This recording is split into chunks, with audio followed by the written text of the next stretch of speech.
Good morning, everybody. Happy Monday. From the yellow background, you might be able to tell I'm at my parents' house right now because I have the dentist in an hour.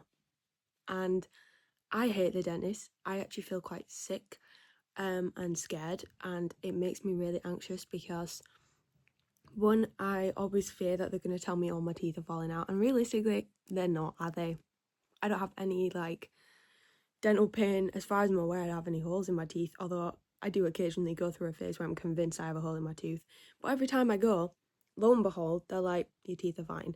So I don't know why it gets me so stressed, but there's like this feeling where every time I go that they're going to be like, you need a filling, you need a tooth out, your gums are like falling off, we're going to have to deep clean them and that's going to hurt. And it stresses me out. Not only that, it costs flipping money to go to the dentist, and I've heard that it's like £30 just for the checkup, which, having spoken to some people at work yesterday, I've heard that that's really not that bad because a lot of people have had to start going private because NHS dentists suck ass, which costs significantly more than £30. So I won't like go on that point too much, but I will say, when you're tight on money, £30 is a lot of money, especially for an experience that is scary and stressful, and for the likelihood of me to walk out that room and them to say your teeth are fine.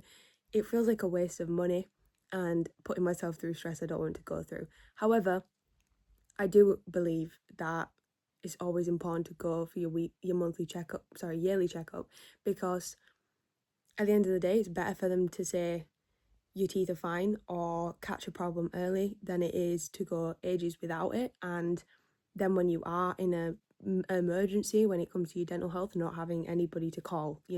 Staying on this yearly checkup keeps me on the list, which means, do I have an emergency, I can likely get an appointment ASAP. So a bit stressful, a bit scared, but it'll be fine. But after that, I need to get the bus into town. I think I might have a mooch around Bradford because I've heard through the little birdies the new market's opened, and I've not seen it yet. Quite a bit of it's changed since I last went for a wander, so I might have a look around, and then I need to get the train back to York because I do want to do some work today. Can you hear the guinea pigs? That's so cute. So that's the plans. But yeah, happy Monday and welcome to a new weekly vlog. Right guys, I'm back in York. Woo!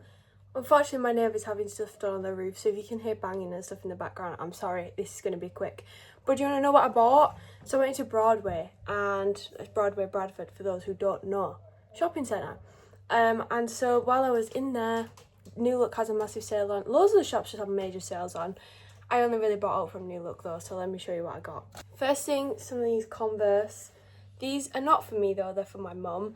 They didn't have my size, but I thought she would like some for her birthday, so that was number one. And then they had a massive sale on clothes in the New Look, and the one in York also always has a massive sale on, but it's jumbo sale levels. Like, it stresses me out to go in there, but the one in Broadway was not that crazy. So here's what I got. First thing, this top. It's a denim top. It's obviously quite tight fitted. I'll include the picture here that I was trying it on. I just thought it was so cute and really good price actually. So it was £9 from 30 squid. Are you joking? It is, however, a size 10. I think a 12 would have been better, but they only had a 10 or a 16 on the shelf. So it's a little bit tight on the ladies, but I think with a proper fitting bar and not like just a meshy, not even a meshy one, what is this? It's just like a naff bralette, like it don't really hold a mitten. It should be absolutely fine. But I thought that was really cute. And then I also bought these trousers, which again, £9 from £30. Also the same picture. They're just like a long pant with like the gingham pattern, the elasticated waist. They are, if you can hear by the material, like kind of a chef pant, but they've got pockets. And I was like, you know what, it's just an alternative to like joggers when I go out, because I don't always like to wear joggers, and they're a bit smarter. Maybe I'd wear them to other occasions. I mean, it looks really nice, that top, so I don't know, but cute. And then my neighbours, they keep putting stuff out on the garden, like on the grass. I guess they're like trying to declutter the kitchen or something. So I got these two off the front lawn, and they are soup jar sets according to what that says. So it looks like this one has not come with all of the same stuff as that one has. but it's got like a ring on the bottom, which I don't really care about that. But then on the inside, it's like a silicone lid that fits in nicely, but it has like a straw hole too. Sick. And I guess this thing here is where you're supposed to put a spoon in, but I'm not really that bothered. I just thought they were really cool to like store stuff in the fridge, like sauces or soup. Yeah, I was like, those are really cute, and they're obviously free, so that's what I got. Oh, I was also so excited about the soup jars, I forgot to say I also bought Jack this cap. It was £3.50 in Primark. He loves a good cap, and purple's his favourite colour, so I was like, I was getting this. I don't know if it should fit his head if it fits mine right. I feel like I look really silly in them, but I think he'll appreciate it. But I'm home now, and I've got loads of chores to do because I need to change the bedding, put washing on, have another shower, just do all those fun things. So I'll catch up with you next time that I'm doing some uni work this week. Hey everybody, happy Tuesday.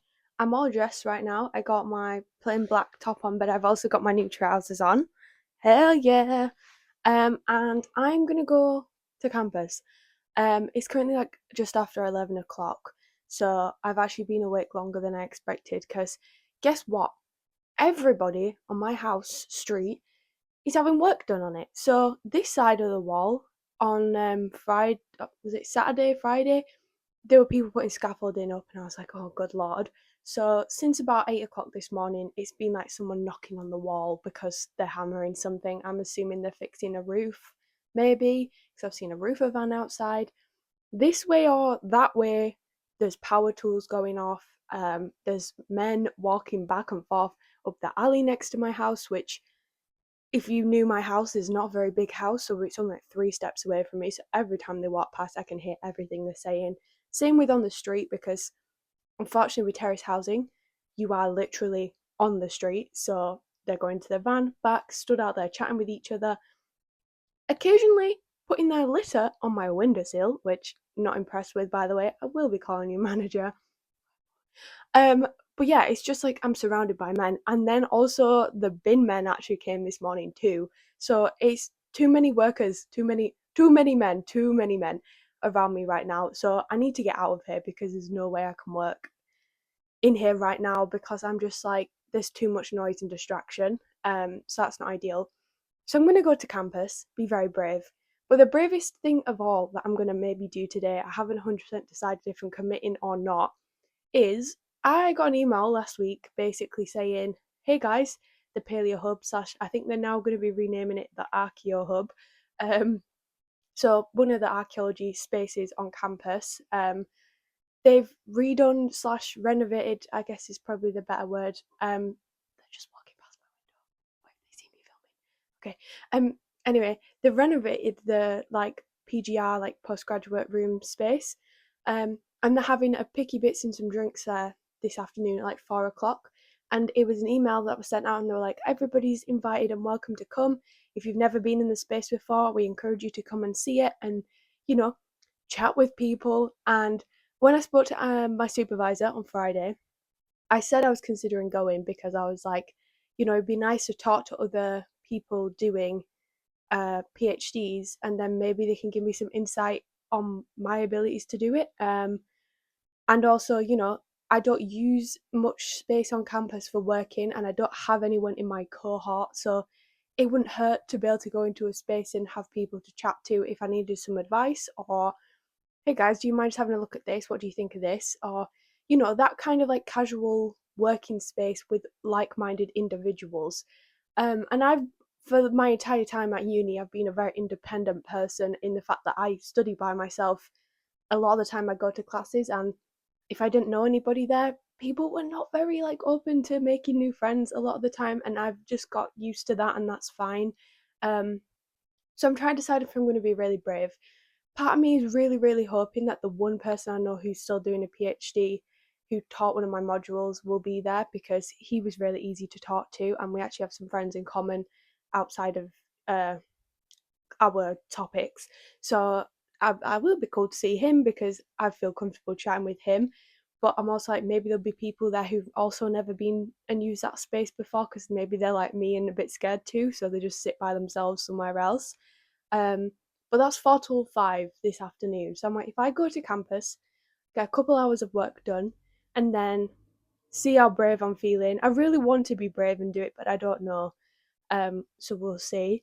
But yeah, that's my plans. And then this evening, me and Jack are going to go to Batanga for dinner. If you don't know about that, it's like this Mexican restaurant in York. It's very small and you have to book, because it's literally like 4 seats, like 4 tables.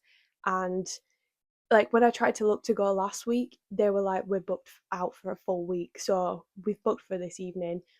So it also makes sense for me to be on campus because it's more that side of city centre.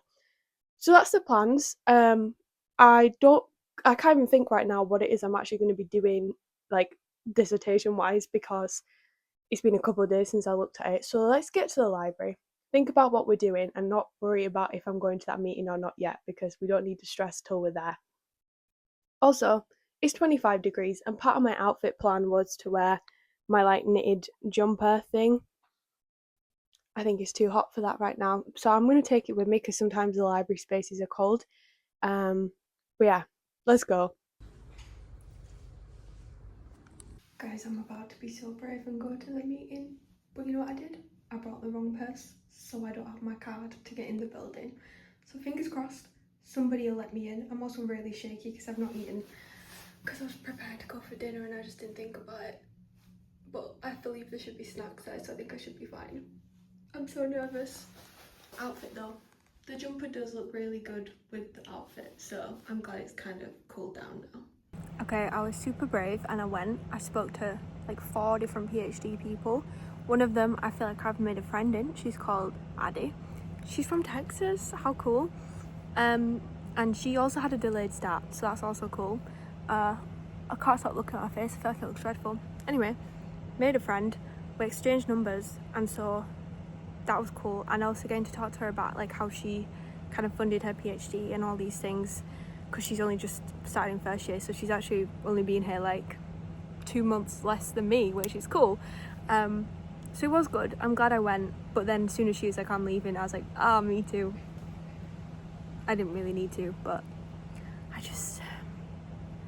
I felt like I'd tried hard enough at that point. But I now know where the study room is, and I know where the PhD people will be, and I've said hi to most of them, so it won't be as scary if I decide to be brave and go and actually do some studying in there, which is cool. Success.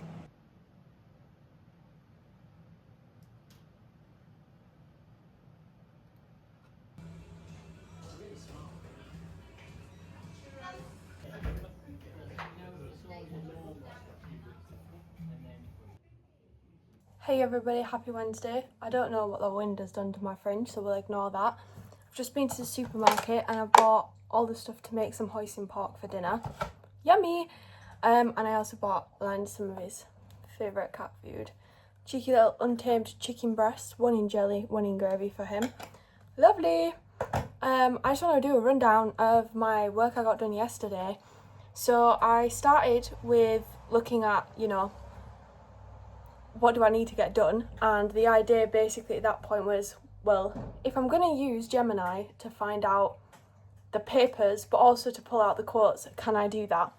The resounding answer I felt was no. Like, the quotes were just, like, you have to ask it, like, verbatim to pull out these quotes. And the quotes, they lack context when it lists it to you. So I was like, well, now I need to figure out, like, what is it I'm actually asking it for? Because just saying, can you pull out quotes of evidence of colonial influence? It's a little bit complicated. It's a bit more nuanced than that. I ended up having a look through my lit review and, like, kind of reviewing the, like, problematic ideas which I was originally looking at from the 19th century. And basically the resounding answer was anything that suggests like colonial or racial idea. And within those categories comes things like a misuse of ethnography, primatology as a comparison, or animalistic comparisons, because it's just the exceptionalism of humanity versus the animals kingdom and animal species. Like, Neanderthals, are they animals or humans? And a lot of the time they're animals. But the issue of the conflict of ideas in the 19th century is that a lot of non-white people were also compared to animals. So that's where like the racial lens comes in. Obviously a misuse of ethnography is kind of suggesting like, if you're going to compare prehistoric people, whether that's humans or Neanderthals, to people who live quite like indigenous, the hammering outside, like indigenous or native cultures, you know, people who still live very quite primitive compared to a modern civilization kind of way. The issue of using that is that there's a prolonged idea that those people are inferior because they're lacking civility or godlessness, as in a Abrahamic God, of course. And those kinds of ideas used about them is obviously insulting to them and to potentially Neanderthals, because we don't understand or know the depth of their perceptions of the world around them. But for like them specifically, a lot of it is blanket terms, you know. They look at tribes like Australian Aboriginals, say, they're used a lot when comparing like prehistoric people to living fossils is a term that's often used. You know, people who are still stuck in the Paleolithic way of living. But it totally eradicates the fact that those cultures have unique sectors, you know. The entire country of Australian Aboriginals do not practice or believe all of the same things. So it's like blanket statements, and the kind of like lack of nuance or, you know, depth of understanding about those cultures, that's obviously problematic and comes from colonial and racist ideas, not just racial. We also have like racial categorization in the 19th century, which I would like to say is not really used these days for obvious reasons, but the reference to people as, and I don't know if this is offensive to say because it is what they were saying at the time and I'm not trying to be offensive, but negroids, mongoloids, to talk about people who are black or yellow skinned from Asia, you know, that kind of language was regularly used in prehistory because you had to like categorize races of humans. We weren't, or like almost like racial species, which is just mind-boggling that people even looked at humanity like that at any point in time, but they did. So I kind of separated it into those categories and then listed out niche ways that would appear in the text. So that might also include a denial of complex culture, symbolism, creativity, religion, because it's like unfathomable that these people or species, if we talk about Neanderthals, were capable of doing those things because they lacked modern behaviour, human, white European human behaviour.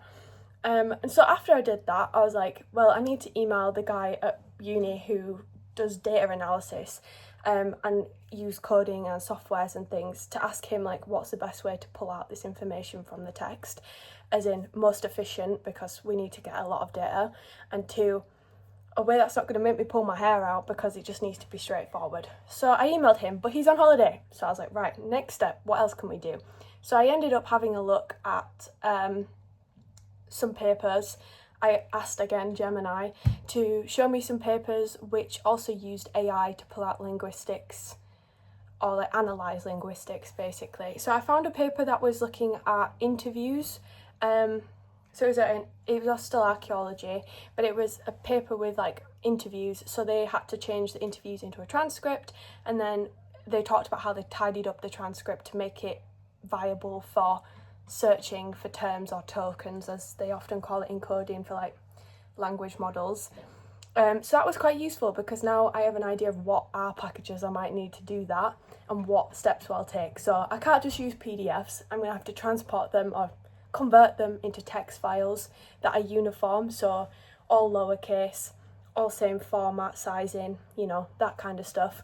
Also, it says like to kind of remove, I forgot the word they used, but words like the, as, and it.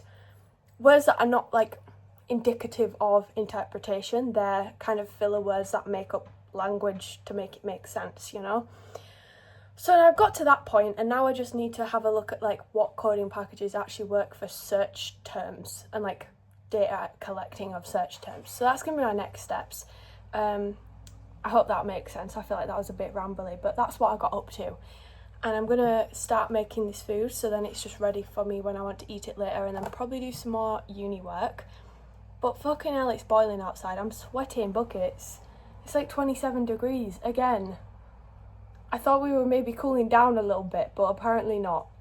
Right, you might be curious about my plans for the evening because I've cooked, I've washed, I've had a shower. By washed, I mean do the laundry. I've done washing up as well, lots of cleaning. However, when I was in the shower, the very unfortunate thing happened where when you run your hands through your hair gets stuck under your nail polish. Now, I literally only did this probably not even 2 weeks ago for Jack's graduation. I've chipped a massive chunk off that one. And it has already grown out quite a bit because my nails grow very fast. Hello, it's me. And I didn't really want to have to do them again, but when that happens, I just can't ignore it. I think the problem is I'm not that skilled at doing nails yet. I've only really been doing them somewhat consistently for a year. And when I do designs and stuff, they just end up really thick. Not as thick as they used to. I'm getting better. So that just doesn't really work for me, does it? So I think I'm going to just take it all off. We're going to start again, and I'm just going to do something really simple and plain. And then hopefully that'll like mitigate me having to do it again for another month or so. Hopefully, we shall see. But yeah, it's 7:25 now. Let's get on with it because I don't want to be here all day. Of course, the kid across the street is crying, so mind that. But I finished my nails. I just did silver polish. Meh. I've got my pork, and it's a beef pork, hoisin pork. If you want the recipe, I posted it, so go watch that. And I'm gonna watch the last episode of Interview with the Vampire season 3. It has been so good. Genuinely, if I could recommend any TV show to people, I would recommend this TV show. I'm a big TV person, and I have a couple series which I absolutely love, and this is now going in the top 10. It's incredible. Please go watch it. But I'm gonna go finish it now. Happy Thursday, everybody. I'm not doing any uni work today, so I didn't really need to update you. But I'm going to meet some friends, my best friends from home. They're obviously all doing their own things now, and we've figured out a day where they could actually come and visit. So we're gonna go out, probably have some lunch, and then go for some drinks. I am massively outfit repeating, so I've got the same jumper, my new trousers. I'm gonna put my leopard print shoes on. My vest is brown this time, though, not black. So the makeup. I tried to do a little wing with it. I guess that looks fine. I don't know. I'm trying to practice doing like some kind of smoky eye-ish that doesn't just look dirty by the end of the day, so we shall see. I haven't put my lipstick on yet, but it's just going to be a dark brown as usual. I've done my hair, which looks fabulous.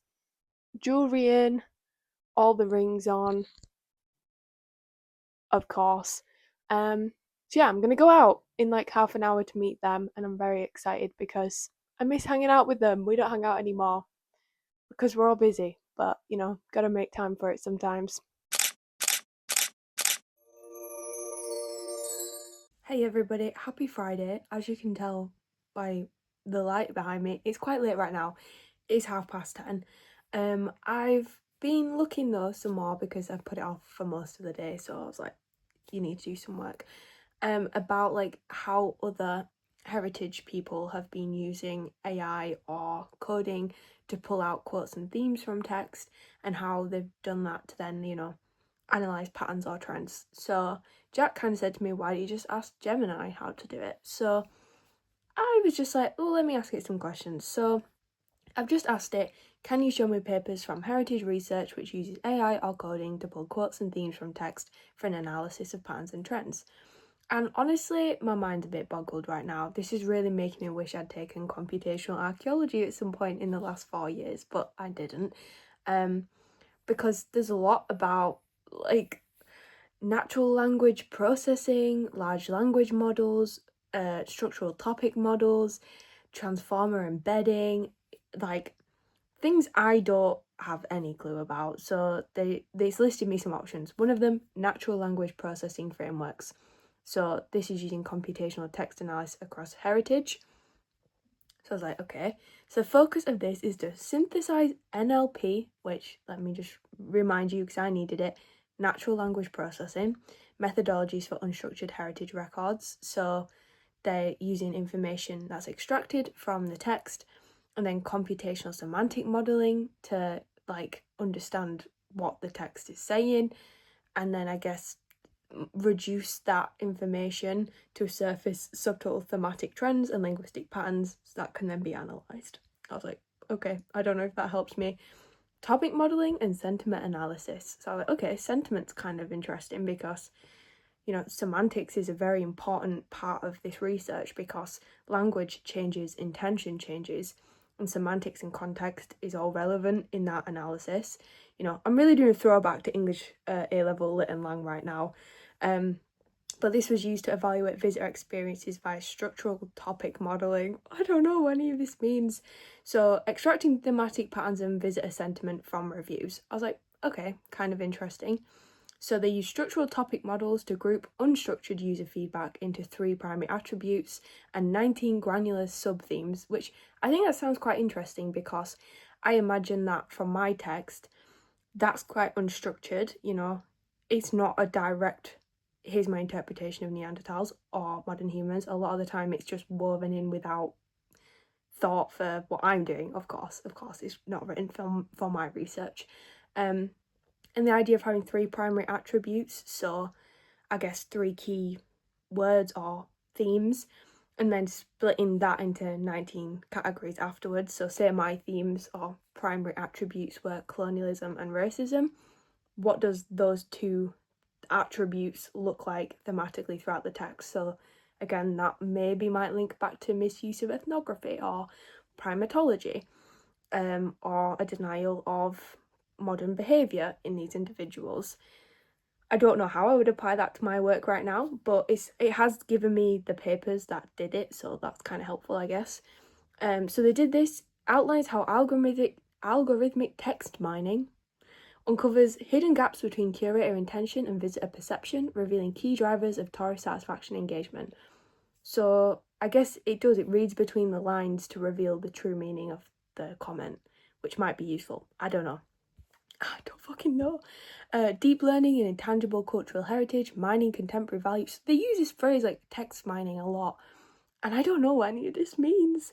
So I really do need to talk with this Peter Shower guy, because he was a computational archaeology guy. He might be able to give me like a to-do list or like a step-by-step for this method, because this is all very overwhelming to me. Like, use of BERT, bidirectional encoder representations from transformers, words embedding paired with bi-GRU attention, neural network to analyze online comments and review text. I don't fucking know.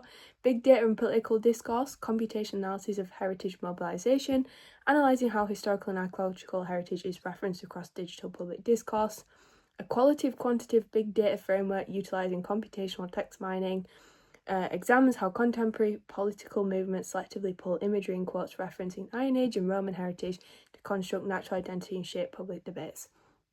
I'm not sure all of that's like, you know, useful, but I guess it helps to know maybe the phrasing and wording of these computational techniques. So far, I think the paper that I had a look at last time, which was talking about using the tidyverse in R and like cleaning up the text so that then you can do basically a control search for the terms or phrasing you're looking for.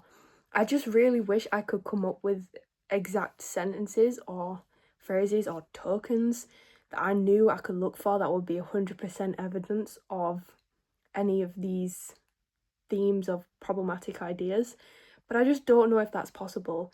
And I'm feeling a bit anxious because, one, this is way outside of my comfort zone. I don't do computational archaeology, I don't do coding, I don't do AI, so this is kind of scary. I kind of wish I was still looking at artifacts and not text right now. 2, I've not done this kind of like semantic, linguistic, contextual analysis of other people's writing since A-levels, whether that was lit and lang or history. So I feel a bit rusty on that because, again, that was 4 years ago that I did those exams this summer. 4 years since I finished my A-levels, so that was a while ago. And 3, like, let's flash back to what my research originally was going to be on, which was, is there evidence of the acculturation theory which originated in the idea of transforming lithic technologies being evidence of modern humans' impressions onto the Neanderthal cognition. Did it influence them to change the way they made their stone tools? Did they actually just like nick them because modern humans left them behind and Neanderthals then collected them and used them because they were effective or more effective? There we go. Inferior superior ideas there. Were they more effective so Neanderthals used them? Did Neanderthals imitate the creation of them? That's what the acculturation theory suggests. So I was originally going to look to see if acculturation theory could be or has been applied to our understanding of Neanderthal creative cultural in creations. So is there evidence of similarities between their pendants or engravings or I can't think of anything else right now off the top of my head. I'm struggling, but I was looking at acculturation theory and its application to creative culture, and so now I feel quite way off of that. Not that there's nothing to say I can't ever do that again, PhD, I'm talking about you, but yeah, I feel a little bit out of my depth right now.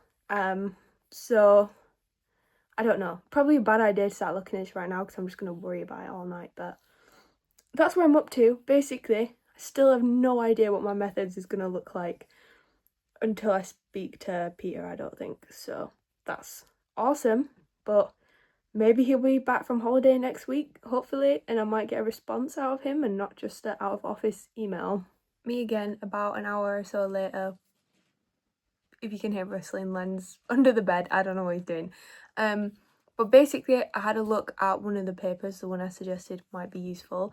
And from that, I was basically like, yeah, it's just basically the cleanup tool sounds really useful. But the processing of it is very mathematical. I'm talking equations. And I was like, no, actually, I'm open to learning new things, but I'm putting my foot down at mathematical stuff. I don't, the reason for the maths obviously being probability, and I don't need to do all that for my area. I don't think if I want to do probability or prevalence, I can do that from the resulting data. I don't need it to do that bit for me. Do you know what I mean? I can do maths, I just don't need to code maths. So I was like, okay, we'll move on.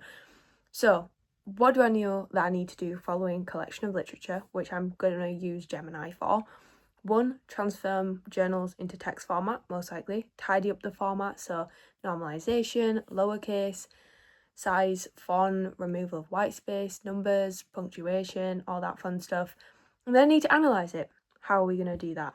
So what I do know that I want to analyse is evidence of colonial influence.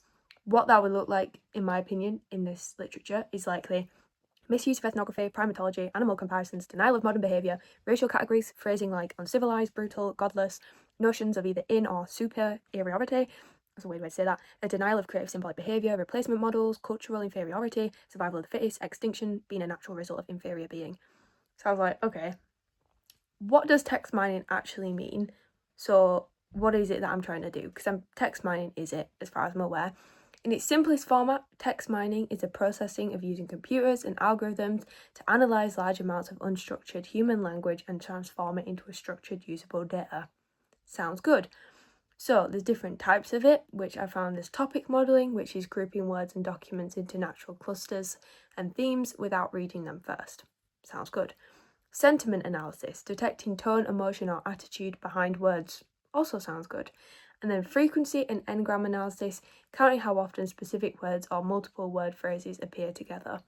Also sounds useful, but I don't know how much I need that one. So what I think I need to do is topic modelling and sentiment analysis. So then I was like, okay, Gemini, cringe. What's the most effective method for pulling out keywords or phrasing which demonstrate colonial influence in journal articles? So it gave me 4 ways to do that. The first being using something called AntConc. AntConc. I don't know what that means. So why is it effective? Keywords in context. It generates a clean list of every instance in terms appear in your journal, showing the exact sentence before and after. And it discovers which words statistically appear next to your target words. Example, if heritage frequently appears paired with expropriated or saved. Okay, whatever. N-grams and clusters finds recurring 3 to 5 word phrases surrounding your search topic, revealing common rhetorical tropes across papers. I was like, yeah, that sounds useful. There's also using Python and vector embeddings. So this allows you to do semantic searches. So traditional tools match exact text. Semantic vector models convert sentences into mathematical concepts. Nope, I don't know if I want to do that. So I was like, right, move on. What else we got? Buoyant tools. So this is if you want an immediate, no installation way to upload a batch of PDFs. Sounds good. So that would actually remove my whole having to text format and clean up. It allows you to upload batch PDFs or text files and see trends instantly. Buoyant tools are widely used across academic and heritage research. I was like, cool. So it's instant in the fact that you literally just upload the paper and see how vocabulary shifts over time. Good because I won't have to convert text files, but also trends of vocab is a little bit lacking specificity because is it going to be colonial? Can I tell it that's what I want? What do I actually want that to look like? It feels a little bit like lacking detail. So then the last one was a topic for hybrid qualitative analysis. So this one suggested en vivo. If you've been here for a few weeks, you would know that I basically vetoed en vivo because I don't like the fact that I still have to turn stuff into equally read text formats.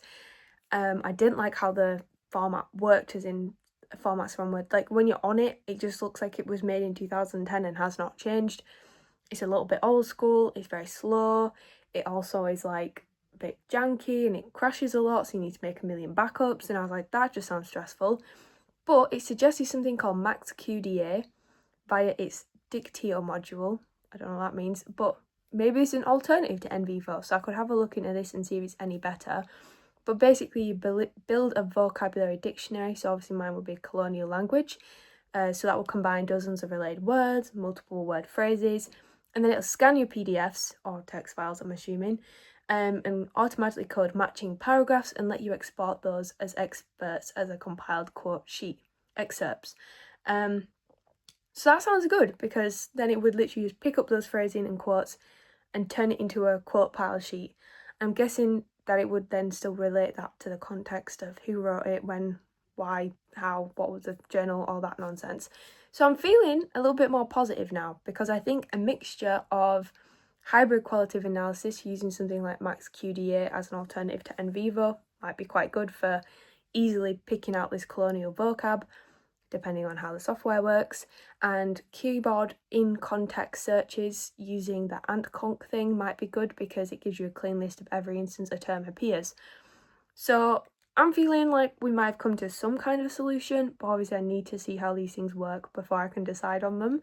So I will get back to you on that, but I'm going to go to bed because I've got work Saturday, Sunday, Monday. Gross. And tomorrow night we're going out for dinner for my dad's birthday. So then I think it'll basically be the end of this vlog and we'll refresh next week. But yeah, thank you for watching, and I don't feel like I've done that much this week, but I'm looking at my slideshow that I'm currently making to present what the hell I've been up to the last 2 weeks to my supervisor, and I'm on slide 17 right now. So I'm probably going to shrink this down a little bit, but every time I've made a decision or read something new or found out a new piece of information, I've just basically put it on the slide so it's journaling my thought processes. So that feels and looks like I've done quite a bit, and I've ticked off quite a bit off of my to-do list. Obviously, ideally, before next Friday, I need to figure out how any of these things work, if I can use them. Hopefully, before that, hear from Peter, and he might be able to help me as well. I also want to continue collecting my literature, because even though I could still be in this limbo of what is my method actually going to look like, I know that I'm going to use Gemini to basically find all of the literature. So I should get on with that, and then once that's done, it's done. So however I choose to work with it, doesn't matter. I've got the literature in the bag, and that's going to probably be one of the biggest tools and tasks that I need to use and get done. So that's where we're up to for week 1 of this situation that I feel like I'm in. And I will talk to you more about it next week, I guess.